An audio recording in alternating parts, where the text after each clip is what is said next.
The year is 451 AD. The Western Roman Empire is dying. Once mastered frontiers are collapsing, provinces are slipping away, and barbarian kingdoms are rising across Europe. Yet amid this chaos, a new threat emerges from the east, more terrifying than anything Rome has faced in generations. His name is Attila. To his enemies, he becomes known as the Scourge of God.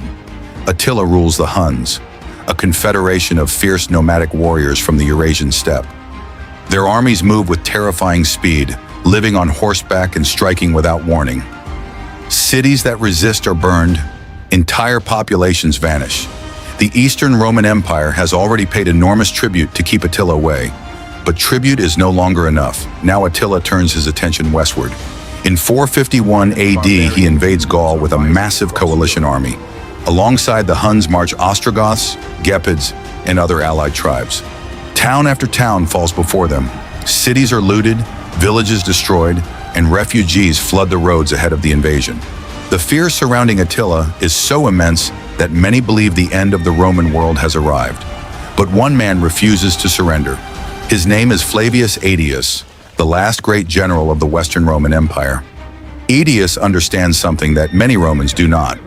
Rome alone no longer has the strength to stop Attila.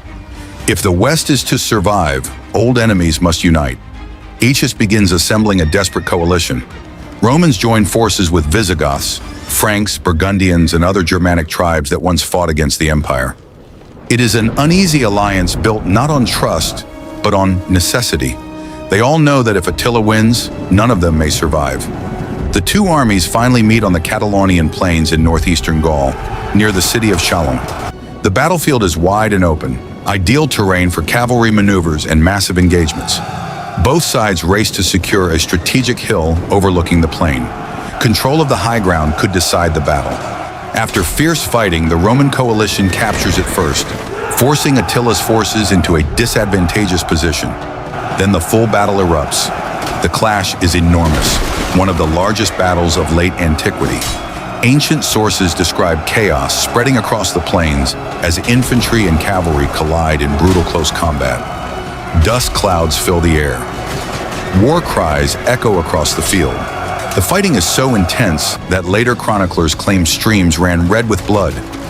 At the center of the battlefield, Attila commands his Hunnic horse archers. Their tactics are deadly. They gallop forward, unleash volleys of arrows, and retreat before the enemy can strike back. But unlike previous opponents, the Roman coalition does not collapse under the pressure. On one flank, the Visigothic king Theodoric leads repeated cavalry charges against Attila's allies. During the fighting, Theodoric is killed, either thrown from his horse or struck down in combat. His death enrages the Visigoths, who launch furious attacks with renewed determination. The battle swings back and forth for hours. Attila eventually realizes that his army risks encirclement. As coalition forces push forward, the Huns begin falling back toward their wagon camp, a defensive circle built from carts and supplies. Night falls before either side can achieve complete victory. The battlefield is covered with corpses. Thousands from both armies lie dead or wounded across the plains.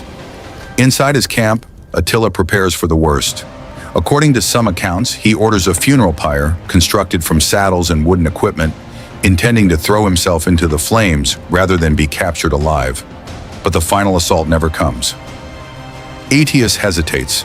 Some historians believe he deliberately avoids completely destroying Attila's army.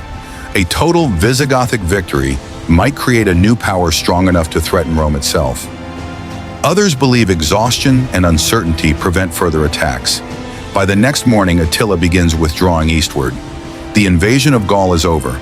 The Battle of the Catalaunian Plains becomes one of the last great victories of the Western Roman Empire. Although Rome is weakening, it has successfully stopped the most feared conqueror in Europe. For Attila, the battle is a rare setback. Though he invades Italy the following year, his aura of invincibility is damaged. Within a few years, he is dead, and the Hunnic Empire rapidly collapses into fragmentation and civil war. For Rome, however, victory brings only temporary relief.